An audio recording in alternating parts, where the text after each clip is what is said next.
This is Too Long for a Voice Note, a podcast about everything and nothing at the same time, presented by Claire and Enzo. Our podcast is produced in London. Some conversations are just too long for a voice note.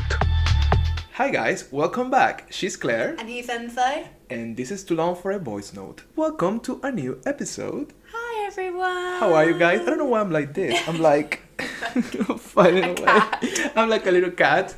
How are you, Claire? I'm okay. How good, are you, Enzo? Good. Excited as every single Saturday that we film our beautiful podcast. Yeah. So thank you so much to everybody who watched last week. We are really glad to hear that you've been enjoying the episode. And yes, thank you so much, please guys. do remember to like, share, subscribe, comment, and all of those little all of those things. things. Thank you for everybody like always supporting us also on Instagram. It's really cool, and we always have different content there, so that's cool. Exactly. And yeah, I hope you are enjoying our episodes like on YouTube. Also, we're having different things. We just released like a reaction video like last week, so if you want to get some different content from us, you can check us on YouTube. If not, please always remember to listen to our episodes on Anchor. If you use Anchor. Yes. Anchor, well, if you go to Anchor website, you get all the different platforms. If you need like a link or something, you get there like Spotify, Apple Podcasts, everything is there. If not, you can just directly go to wherever you listen to your podcast, like.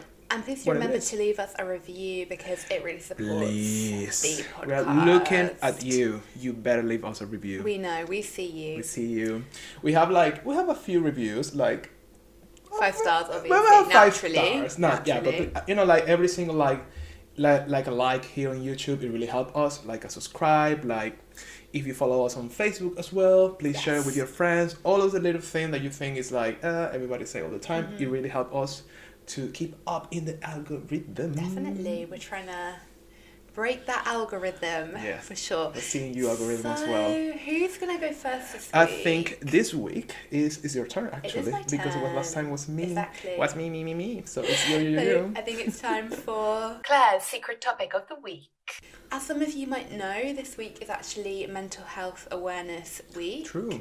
So Yeah. it starts when you're watching this. We'll be right in the middle of Mental Health Awareness Week. So this is something that is done every year to kind of encourage conversations around mental health. And mental health is a topic that's very near and dear to my heart. So I thought we would have a little chat about mental health, but in a light way. A light way. So That's good. It's important to have like a light way because sometimes these topics it tends obviously for Exactly. obvious reasons. Yeah. Tends to be a bit heavy, but it's good to also like the more you talk about them like in a light way, it becomes more normal. Exactly. I guess. So one thing that I think is really important to do, and I hope we kind of are able to do this a little bit in this conversation, but I'm really keen for therapy to be destigmatized. So I think for me personally, like therapy has always been something that is really talked about in my family because my dad is actually a therapist. So it's I think maybe I was always surprised when people were very private about therapy because it was always something that was just openly discussed. So I appreciate that I have like that background, so I know that it's not the normal thing for sure. Exactly. But I think that I personally have had therapy for a few years. I'm currently in therapy, as Enzo knows, and I think for me, it's always just something that you just do. I also really understand that it's a very privileged thing to do. You said like, you do as going to any doctor type of vibe. Yeah. As you go to a completely. dentist, you should go to therapy. Exactly. Yeah. And I think that for a few reasons, which I'll go into in a little bit, but I kind of wanted to share, not to kind of make it all about me, but some lessons that I have learned from therapy. That's good. And that hopefully that they'll give you some kind of knowledge as well. And also I would like to hear Enzo's opinion about them as well, because I think they're very universal, because ultimately we're all the same, we all want the same things in life pretty much. At the end of the day, like I think the basic things, completely human things are very like we all similar want to be kind like of thing. respected and happy. be in healthy relationships Really, and doing like a job hopefully that you care about and stuff. So that's kind of what I mean in sure. that sense. Just to start it off though, I did want to read some statistics about mental health. So 1 in 4 people will experience a mental health problem of some kind each year in England. 1 in 4. It's a lot. A lot, yeah. 1 in 6 people report experience a common mental health problem like anxiety or depression in any given week in England. So I picked up on these statistics just to kind of show that, you know, if you are watching or listening to this now and you're experiencing anxiety or depression, I know everybody says this, but I just would really like to emphasize that you're not weird or like alone or anything, and everybody goes through these ebbs and flows in their life, and I think the more we talk about these things, it takes the shame away. It's very interesting because the weird thing, it's like a common thing, like people thinking if you have a mental health problems or you're going through a mental health like episode or something that's happening in your life, it's always saying like it's weird, it's not okay, it's like, I think it tends like society wise, or like we tend to put this like in a box kind of thing, like, oh, that person is going through that kind of thing, and it's like really unhelpful. I think it changed a bit in the last few years. I guess also social media and all of that, in a ironic way, because also social media is probably the reason of many of the mental health issues that we have now, but at the same time it makes it normal. You can, when you see like even like kids or young people talking about this on TikTok, for example, that's such a game changer. And it's true, and I think you're right with social media, because I think it's kind of given people a platform. Like for example, someone like Jamila Jamal, kind of that immediately sprung to mind. Obviously, she's very passionate about mental health and everything like that, but you know, she has been incredibly open about mental health struggles, and I think it's so important for people to kind of, you know, celebrities, because then you see kind of maybe if younger people are following those people and they see like, oh, they have depression too, it kind of takes the shame out and the sting out, and you think, I'm not alone in it. That's so important, because at the end of the day, you know, like sometimes we always think like, oh, they're just celebrities, but actually there's people that a lot of people look up to, and probably we do in many ways, because, you know, maybe you like how this person speaks, the dress, the look, blah blah blah, and then like little reference that we, even without thinking too much about it, but when you see like, if you admire, in this case say Jamila, and then she's speaking about it, of course it will like hit you in a stronger way, let's say, it will get you the message, because it's like, oh, somebody like I admire and is talking about it, we're like, oh, okay, you will get the message harder. That's why it's important, like the platform of social media, and like speak as much as you can. And I think also it's really good to, another person that I think that we both really look up to, maybe we really like him, is J Balvin. And he has spoken very openly about his depression, and he's had depression and anxiety for years, right? And I think that's incredibly brave, also especially for a man, because I think there's more stigma. A Latin American man, like kind of like rapper as well, like. So to use his platform and say, like, I've struggled as well, I think that's really, really important. And I think with both, like, Jamila and J Balvin, obviously very different fields, but they're very successful, or what society would classify as successful. They're very independently wealthy and all of that. Perfect, let's say, that people think they have the perfect life. And it's so good that they're saying, no, like, we are human and we have these things. So anyway, it really helps the conversation for sure, and also so. Like when you are so open about it, like it's so stigmatized. True. Well, some of the lessons that I have learned from therapy. Tell me your lessons, Claire. So one big thing, and I think this is something that I hear a lot more people talking about now, I feel like it's almost a bit trendy in the kind of like wellness space, but it's about boundaries and how to have kind of better boundaries, and how I've been working a lot with my therapist on kind of that it is okay to say no. And I don't know if that is something that you've experienced, or maybe it is quite female in a way, because I feel like often we're taught if you say no in a number of different settings, say at work, you might be classified as kind of difficult, and that's something that we're very keen to avoid. But that's one big thing that I think, and I also do believe that comes with age, because I think when you're in your 20s, you kind of feel that need of like, I'm gonna like not have their friendship if I say no. But once you kind of get into your 30s, it's like, if I say no to like going out that night, then, and they get funny about it, it's like, bye then. Like, bye. Have a good life. No, it's, and of course it doesn't happen with like your good friends. It's a difficult one, because I think like saying no, it's for some reason there's like a shame to it, or like feel like you may be being rude, or maybe you are like not being friendly, blah blah blah, and then you ended up doing things that you don't like, or you ended up being in a situation that you don't feeling be, comfortable, you don't want to be to, just because you don't want to say no. But as you say, I think, well, at least for me, I learned that to be better at this just by age, you know, like, and you learn, and then you starting to like maybe understand how you will use your time.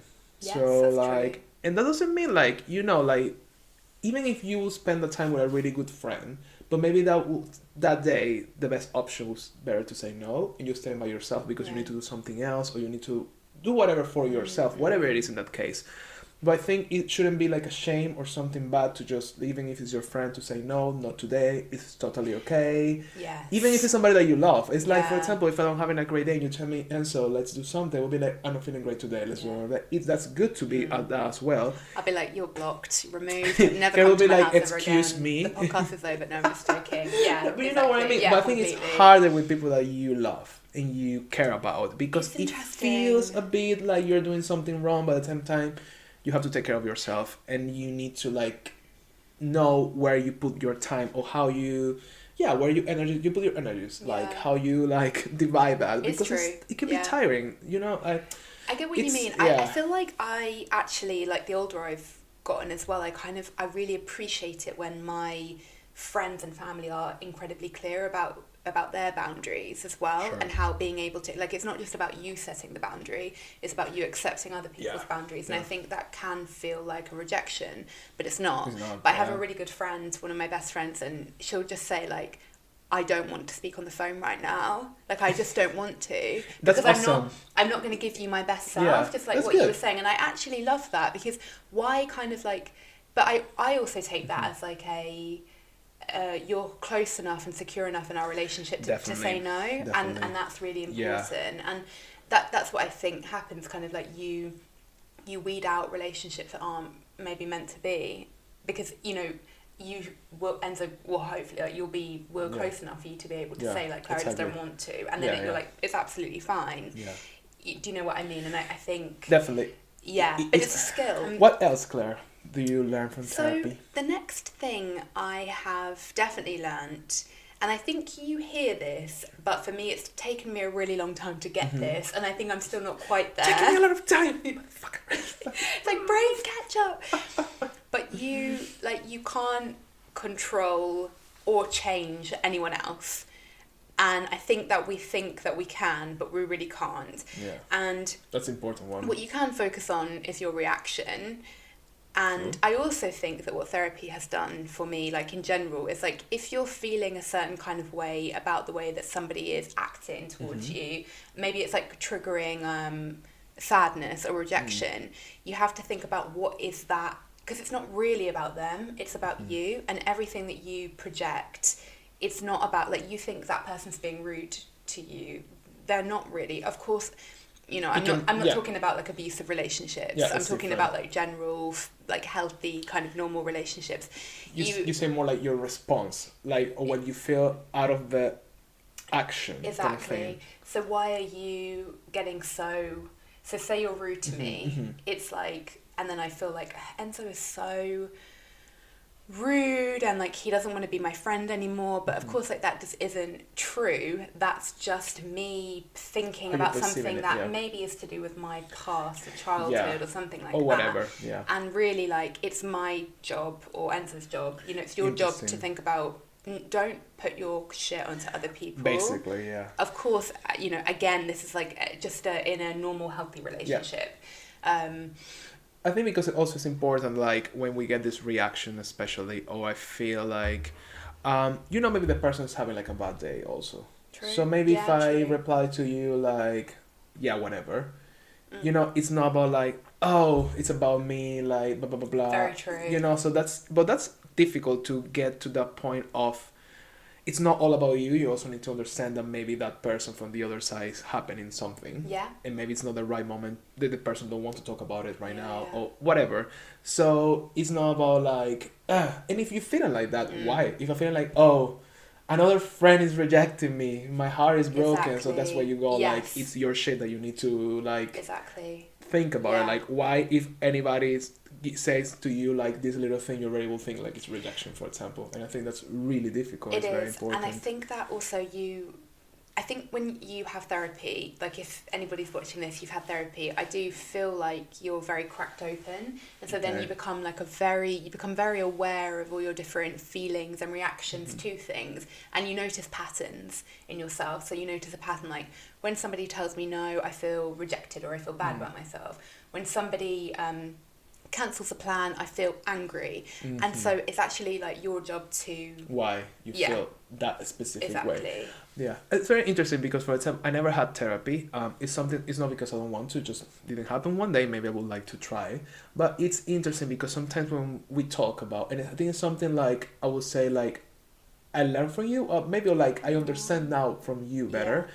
because when we talk about something, you always asking me like, why do you feel like Oh, that, or how do really? you feel? You know, like Deeper they did, kind of, and we yeah. talk about this like long time ago, like from some conversation from therapy about like yeah. this topic, like the root of. Yeah. And sometimes like you ask me like, why do you feel that, or how you feel that? It's like Mm. it makes me think like, what's the root of Yeah. the core of the feeling? It's like if I feel angry, why is it making me feel angry? And it's something that before maybe I wasn't aware, Yeah. but like having this conversation, so like you asking me, it's Yeah, like I'm thank glad you, it's Claire.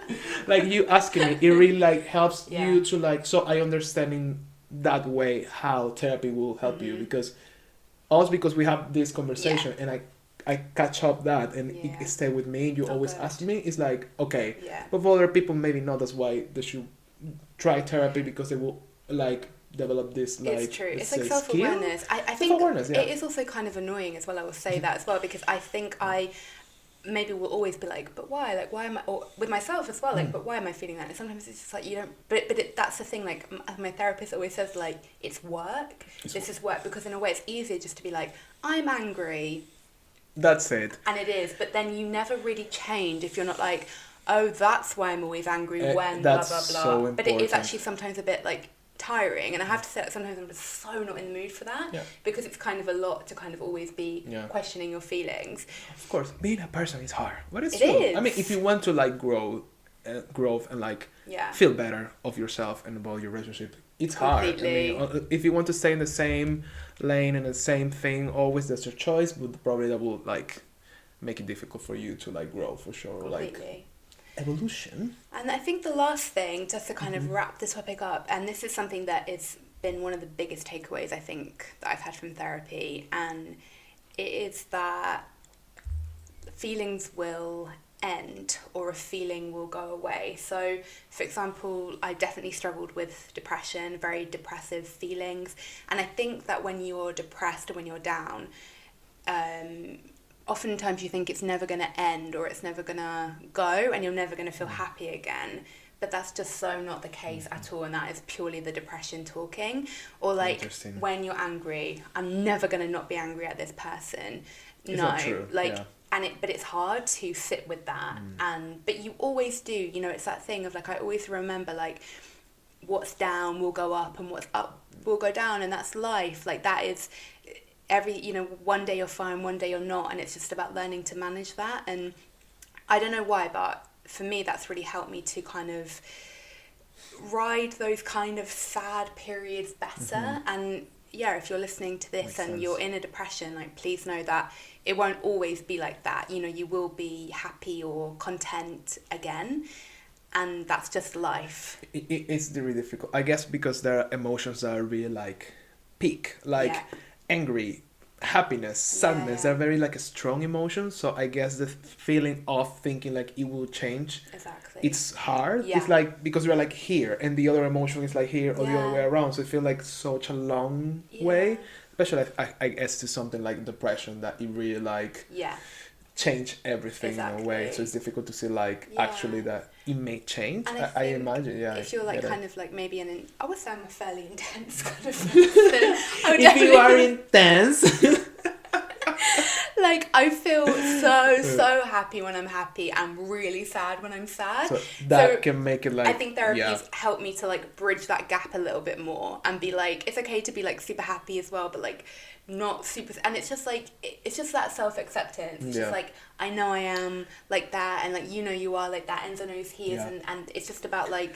Yeah, I guess it's a basic thinking, but I think it's important to think like we always, like everything change all the time, even like your mood change. Completely. So if you're feeling like super bad, it will obviously, I guess when you are so down, I never suffered depression, so I'm just speaking out of like why I could understand.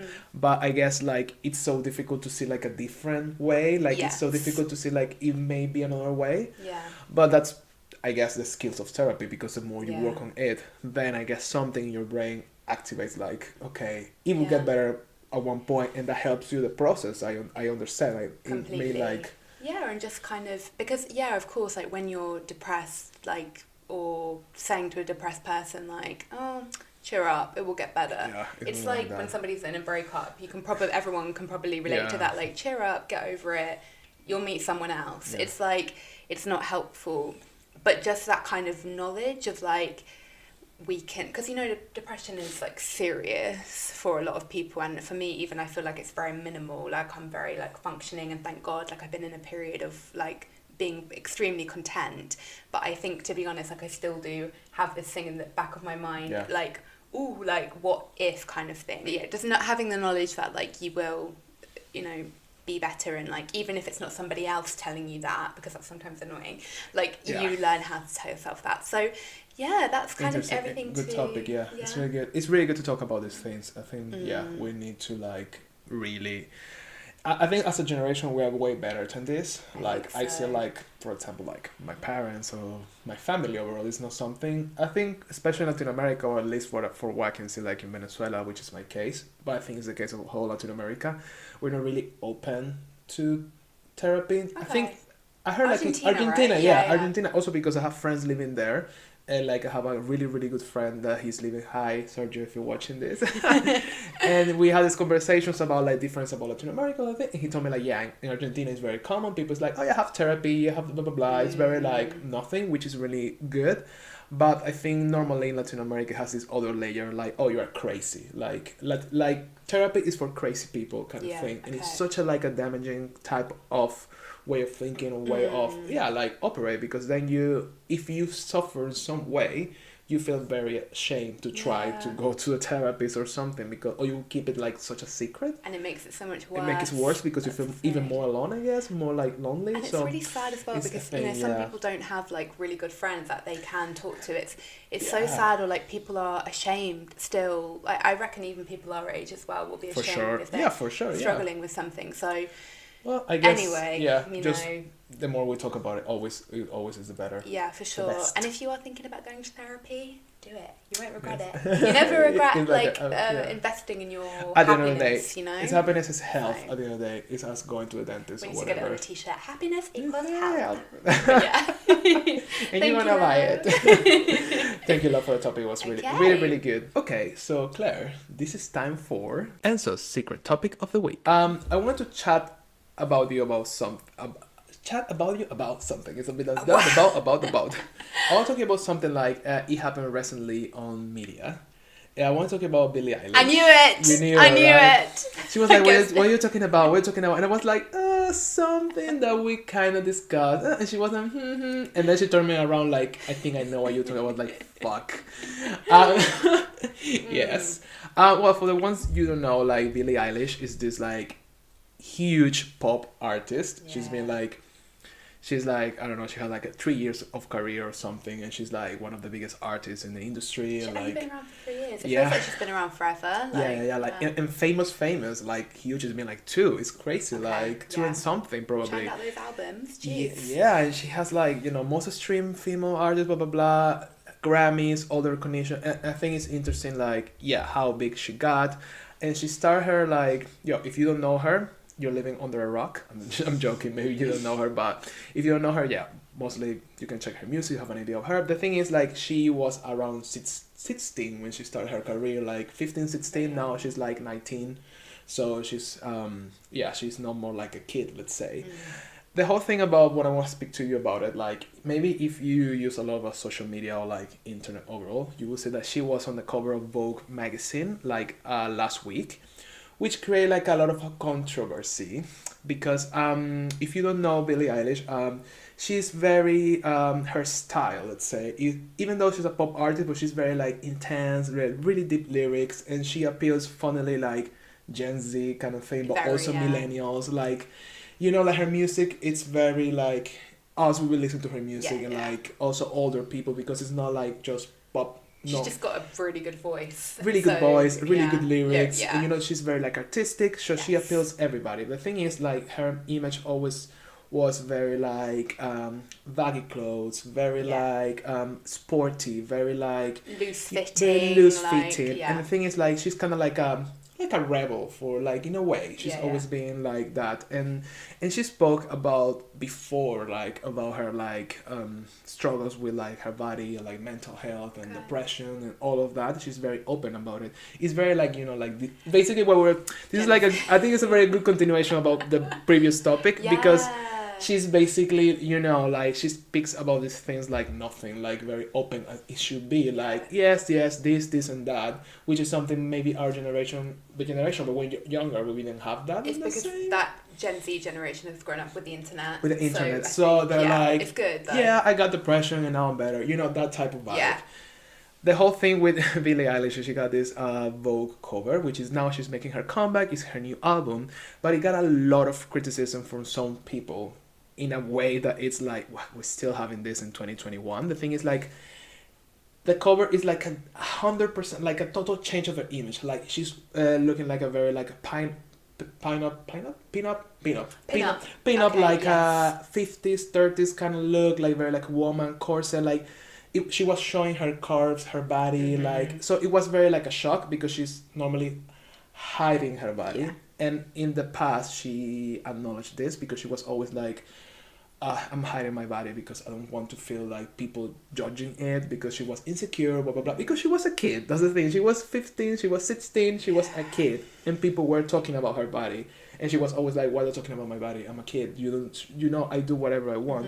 But now, of course, she's like a woman, she's becoming a woman, and she's feeling more comfortable with herself, and she decided to be like, fuck it, I will like take control because I want to do it now.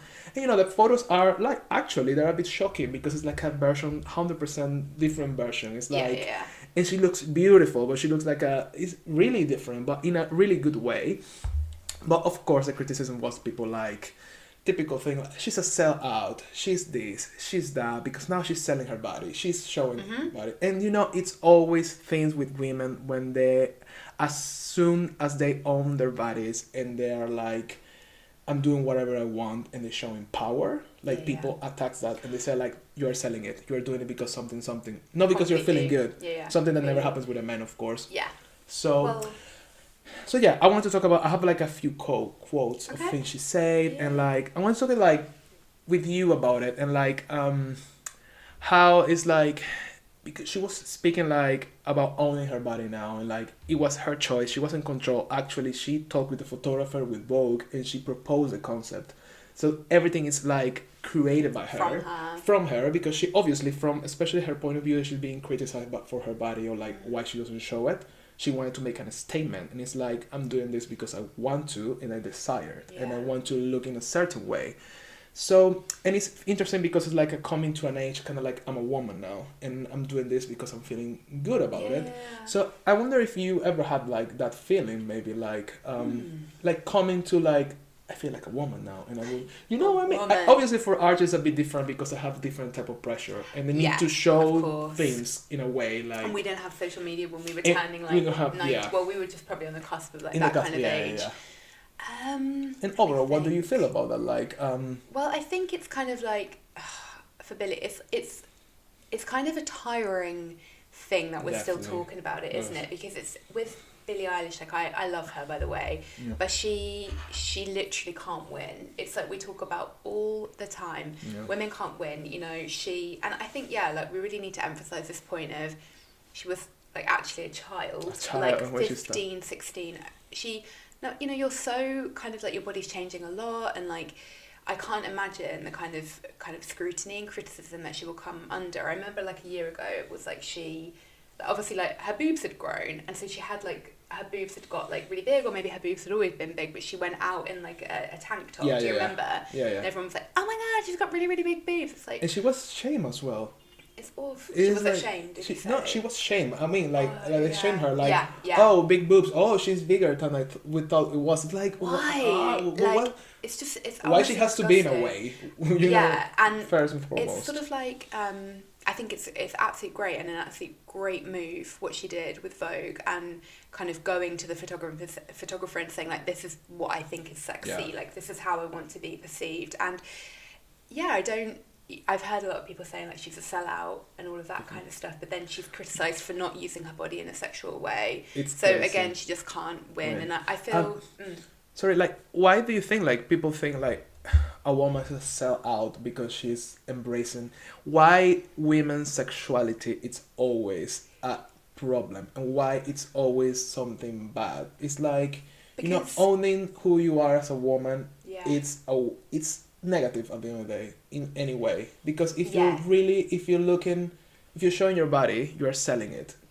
Why you're not just liking your body? You know, it's because complicated. We're like society doesn't like it when a woman knows what she likes, or a woman is in charge of her sexuality. We have a fucked up relationship with women and their bodies, and women and their sexuality. Like we spoke about this, I'll leave a link in the cards now, but about Cardi B and Megan Thee Stallion like really owning their sexuality in WAP, the WAP music video, and like the huge controversy. I just see it as a continuation of the same, that I don't believe that men, it's not I don't believe, I know that men are not criticised in the same way. I don't know, I just feel like it's always a stigma about women selling sex in any way, or not selling, like showing your body is like selling sex, but at the same time like selling sex is something like so even if you are like a stripper, then you're gonna be like looked down, like, oh, because, but why always like that? Like, why women has this like kind of pedestal in a way, but it has not a pedestal, it's the other way around, you know what I mean? They put you like in this position, but actual position is not here, it's there, because it's always like criticizing kind of thing. Like you shouldn't like sell your body because it's wrong, because actually you don't have the right to do it, because if you do it, you are like a bad person. And it's this thing of like a woman's body doesn't belong to herself then. That's the thing. And I think a lot of in society, and I think this probably like goes across different countries, because I think this is probably the case in like Latin America as well, and like certainly here.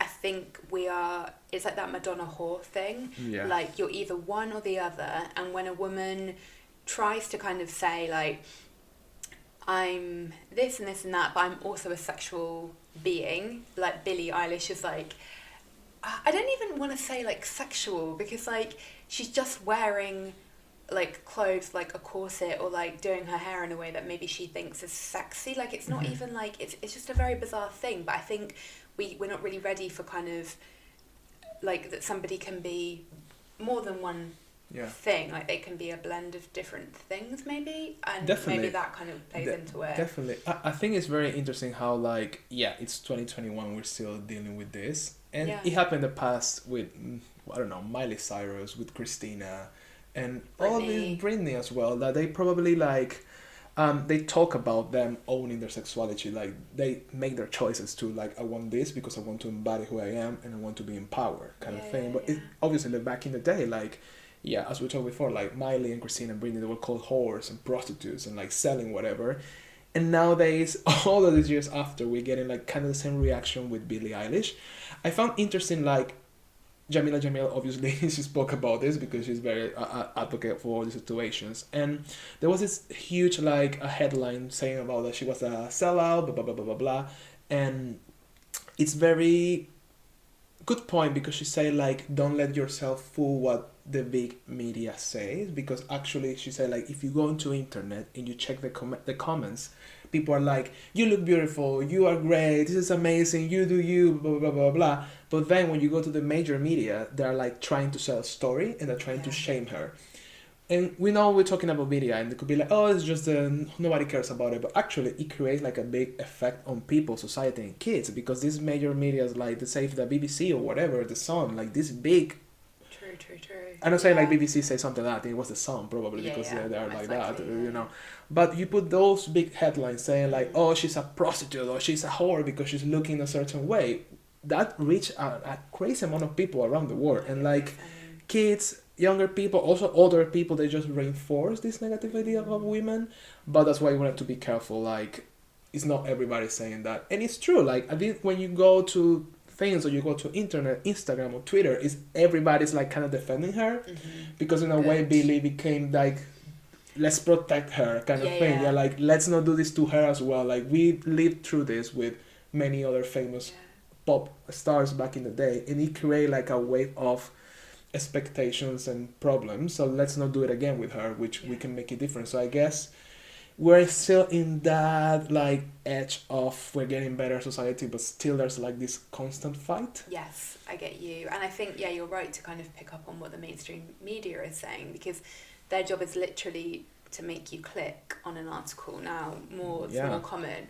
And actually that's not really, and that is again a positive about social media, that you kind of can have this, however kind of like curated it is, a relationship with these artists. So her fans can comment and say like, Billie, don't worry, like, you know, you look great. And like, if you say like, if people are actually defending her, but you can be swept up by this kind of like false narrative of like, she's selling her body and blah blah blah, and like, I find like this, I know it sounds so like superficial, but the thing is like these little things, they change ways of thinking, because music is such an influential thing. As it was for us, as it is for us, and for the new generation. Even though, like, for example, like the new generation, like Gen Z or whatever, they're into TikTok, and TikTok more than ever is about music and dancing and fun. You know, it's so connected to that. And I think this new generation of kids and girls and boys, they're looking to these examples as Billie Eilish, and they're looking like, oh, you know, like it's good to, when she says like it's good to do whatever the fuck you want, because that's what she's on Vogue magazine, and on the interview she said like, do whatever the fuck you want, if it's your choice, if you're happy with it. So that really sends a good message to like young people. It's like, I wonder like, and I hope, and I think it is like that, it's creating like a whole new wave of people, like a new generation, a new way of thinking, because these kids, when they're older, they will grow with this type of mentality, like I'll do whatever I feel it's right for me, especially if you're a woman, because you have all these layers of pressure. It will be like, you know, if I choose not to show my body because I don't like to, it's fine. But if one day I want to dress what is supposed to be sexy, it's okay, and nobody has the right to tell me that's wrong, or you shouldn't, or you are doing something that's not you, kind of thing, it's you know? true. And I think obviously like I think she's a really good role model for the generation below us, because she's obviously really intelligent. She's clearly got like a very strong like family unit, like she works with her brother, and like you know, she's very well informed. I think that of course like we recognise that, you know, she does have some power. Definitely. Of course, not everyone's going to be able to go to Vogue and say like, listen, Vogue, like this is what I want. But she's utilising it in a really good and positive way. And she knows that her fan base is probably like the majority of similar kind of age to her. And I think the more you speak about this, it gives power, because the fact that Vogue is letting her, she's an artist with just a few years of a career, obviously this huge artist, but she's 19, she's still basically like a kid still, you know, she's becoming a woman, but she's still very young. And the fact that Vogue knows how society and culture is changing, and allowing her to come to them saying like, I will do this and that with this photographer on my terms, that speaks a lot about the future and how it should be. And how like women and men as well, in some cases, they can take the narrative of their life and situation or whatever they want. I think we're moving out of an era of the Kardashians. I think that I might be completely wrong, but I think we're kind of like over that now, and I think there's like a little like the tide is turning. Maybe because of just like how culture changes, also maybe because of like the shit we've been through with the pandemic and everything like that. Probably as well. But I notice like it's kind of like we're getting slightly over that. Like, I mean, this might be wrong considering the absolute like drama that the what's the one called, Chloe, the like released photo like caused, like she you know, she obviously, one of the Kardashian sisters, like she an unedited photo Oh, was and it released was a by somebody holiday, she yeah. was on holiday with. But I think that kind of like maybe everyone's slightly getting a bit bored of that, and Yeah, for hopefully, sure. I mean, Hopefully. certainly people who are younger as well, that they are kind of like, yeah, it's So, interesting topic, love, Good. and good on. Even though you figure out the topic. I always do. Little demon. I can't wait to hear Billie's new music. Me too. By the way, she released a new song like called "Your Power," and it's about actually a thing about sexual abuse in ways, I know. and but in a really like Billie Eilish way. Yeah, it's a really powerful song. Pun intended. It's a really good song. You We'll should give it listen a to. Yeah, listen. it's new song. So anyway, hope guys you enjoy the topics this week, and please remember to subscribe, like, share your beautiful project with your friends. Tell your Yeah. friends and listen to these crazy people. These two crazy These two people. guys talking about whatever. You're gonna have fun, that And helps us. please do leave us a comment as always if you liked anything that we were talking about Yes. or Yes, anything yes, like yes. that. But for now, we'll leave it there. And we'll Yeah, see you and next see week. you next week. Bye, Thank you so much, guys. guys. Guys. Guys, bye bye. Bye. See ya.